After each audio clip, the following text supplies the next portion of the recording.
So triads are one of the essential building blocks of music. Most of the music in the Western world is built off of these 4 triad qualities: major, minor, augmented, and diminished. And if you're watching this video, you probably already know that the guitar is one crazy instrument because of the fretboard that we have in the way that all the notes repeat. For example, we have 5 middle Cs. So given all of that, you might be thinking, man, it's really hard to find a way to practice triads. I don't really know how to approach learning all the triads in the guitar. Well, today I'm gonna help you out a little bit with that. Hey, what's going on, everyone? This is Nick. If you're new here, I'm a Brooklyn-based musician, and today we're gonna be talking about 5 different ways to practice triads. And also, all these exercises can be applied to arpeggiated triads or triads played with all the notes at the same time. Today we're only going to be looking at arpeggiated triads, but remember, all the exercises can be applied to using the chords by themselves. So the first exercise I would recommend, and this is one I bring up a lot, is triads up a major scale. So no matter how you learn the triads, if you learned it cage, if you learned 3 notes per string, essentially all you're going to do is play the triads within the scale, and it's essentially a pattern of 3s. So basically, if we have our G major scale, 2 octaves, so that way we get all the strings. Essentially what I'm going to do is I'm going to play the first note, I'm going to skip the second note and go to the third note, and then skip the 4th note and go to the 5th note. Here we have a 1-3-5 motion. Then we're going to go to the second note of the scale, which would be A, and we're going to play the 2nd note, 4th note, and 6th note. The first one happens to be a major triad, this one happens to be a minor triad. If you're familiar at all with how to extract chords from a scale, we have a major triad, minor triad, minor triad, major triad, major triad, minor triad, and a diminished triad. So when we do this pattern and we go up all the way up the scale, those are the triad qualities we get. So an example of that would look like this.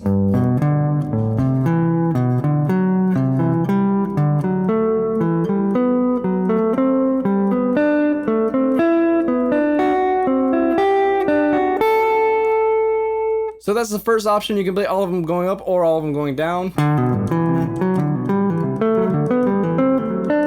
You can go 1 up, 1 down. You go 1 down, 1 up.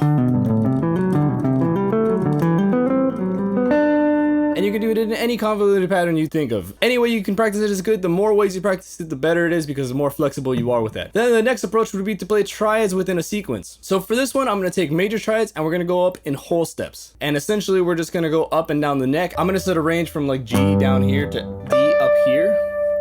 So we have from the 3rd fret to the 10th fret. And essentially what I'm going to do is I'm going to start on a G major triad and I'm going to go up in whole steps. And for this, what we're going to want to do is we're going to basically want to figure out all the different ways of playing a major triad on all the string sets.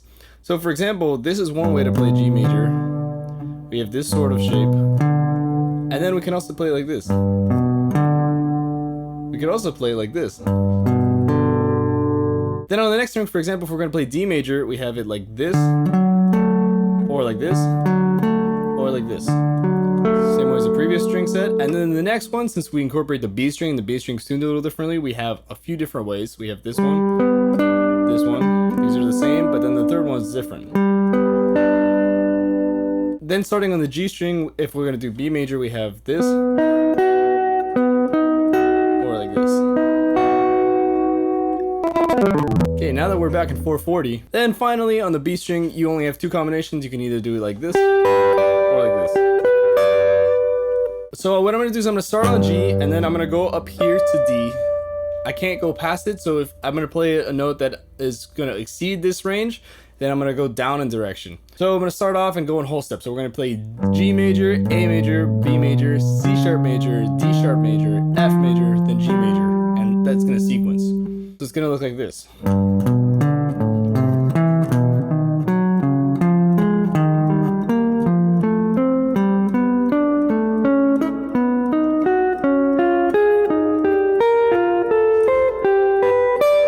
That ends up being a really cool pattern. Then the next one we have is triadic voice leading, and this one can be applied to scales, it can be applied to sequences, but essentially you want to pick something, and instead of just playing the triads starting from the root, you want to voice lead into them. So I'm going to stick with G major here, and essentially what I'm going to do is I'm going to start on the G major triad. The next triad is an A minor triad. But what I want to do is I want to go up in direction. So I'm going to keep the same range as I just did, from G down here to D all the way up here. And essentially I'm going to play this G, and then I'm going to go to A minor, but I'm going to keep the direction going up. So I'm going to start on E and play E, A, C, which is the second inversion A minor triad, meaning it starts on the 5th. So we have this. The next one is a B minor triad, so the next nearest note is a D. And then for the C major triad, if we go up, we're gonna hit this E down here. So I'm gonna play this C and then go back down and do a first inversion C major triad. Then the next nearest note is D, and that gives us our D major triad. And then we have our E minor triad. And then the next one is F sharp diminished. I cheated a little, I went a little bit past the markers, but yeah, you get the idea. And then back up G major. So this is what it sounds like all together.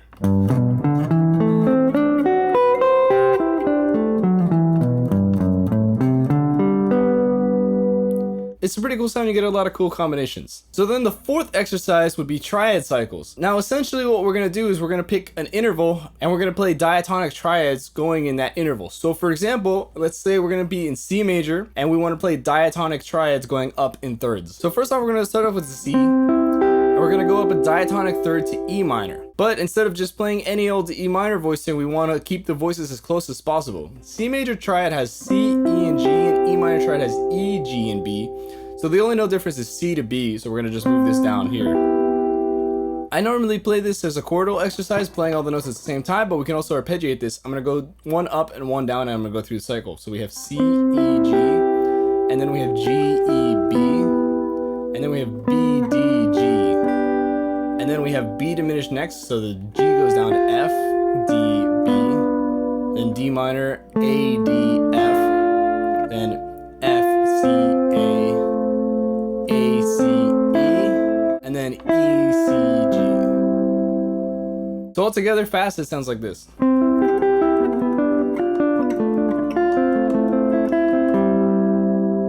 It's a really cool exercise. And then finally, we're gonna do triads through a song. So I'm gonna take the first like 8 or so measures of Stella by Starlight, and essentially I'm gonna play through the triads. And you can do this one a bunch of different ways. So first off, just to get used to the triads, I'm gonna play them all starting on the root. So for Stella by Starlight, we have an E diminished triad. Then the chord is A altered, so I want to play an A augmented triad. And then we have a C minor, then an F, then F minor, B flat, then E flat, and then A flat. Back to B flat.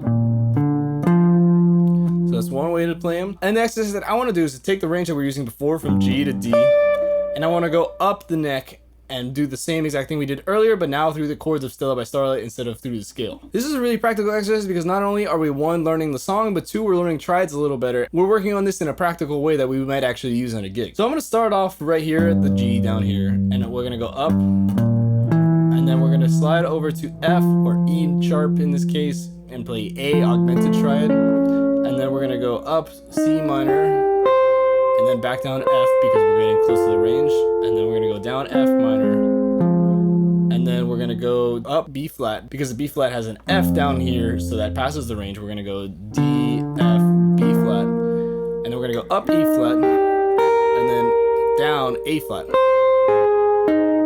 and then back down B flat. So all together, it sounds like this.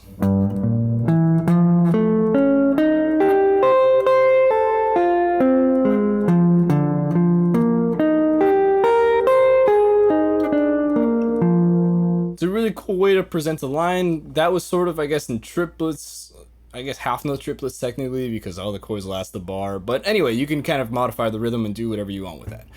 But that's a really good way to do it. Then finally, as a bonus exercise, what you can do is what's called triad pairs. And in this case, essentially what we want to do is find two triads next to each other of the same quality. And Stella by Starlight is a good one because it uses a lot of chords that have melodic minor modes. In melodic minor, we have two minor triads, the 1 and 2, and then we have two major triads, the 4 and 5, and then we have two diminished triads, the 6 and the 7. In major, we have two minor triads, we have the 2 and the 3, and we have two major triads, the 4 and the 5. So there's a lot of things we can do with it. So essentially what we're going to do is identify the parent scale of all these chords and play the triad pairs based on those and only use parallel triads. So for example, major triads on whole steps, minor triads on whole steps, diminished triads on whole steps, etc. So we're going to start off with E diminished. For this one, I'm going to consider it melodic minor, and diminished chords in melodic minor are found on the 6th degree of the scale, which means that E diminished has the parent scale of G melodic minor.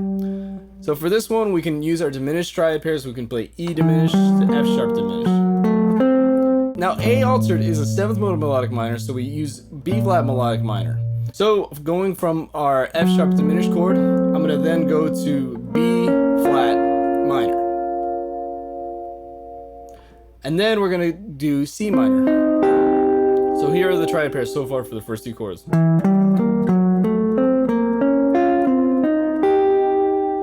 And then the next chord is C minor, which is this 2 chord of B flat. So we have C minor and then D minor. And then F7 is a 5 of B flat. So we can actually go E flat, F. So with these 4 chords, we actually get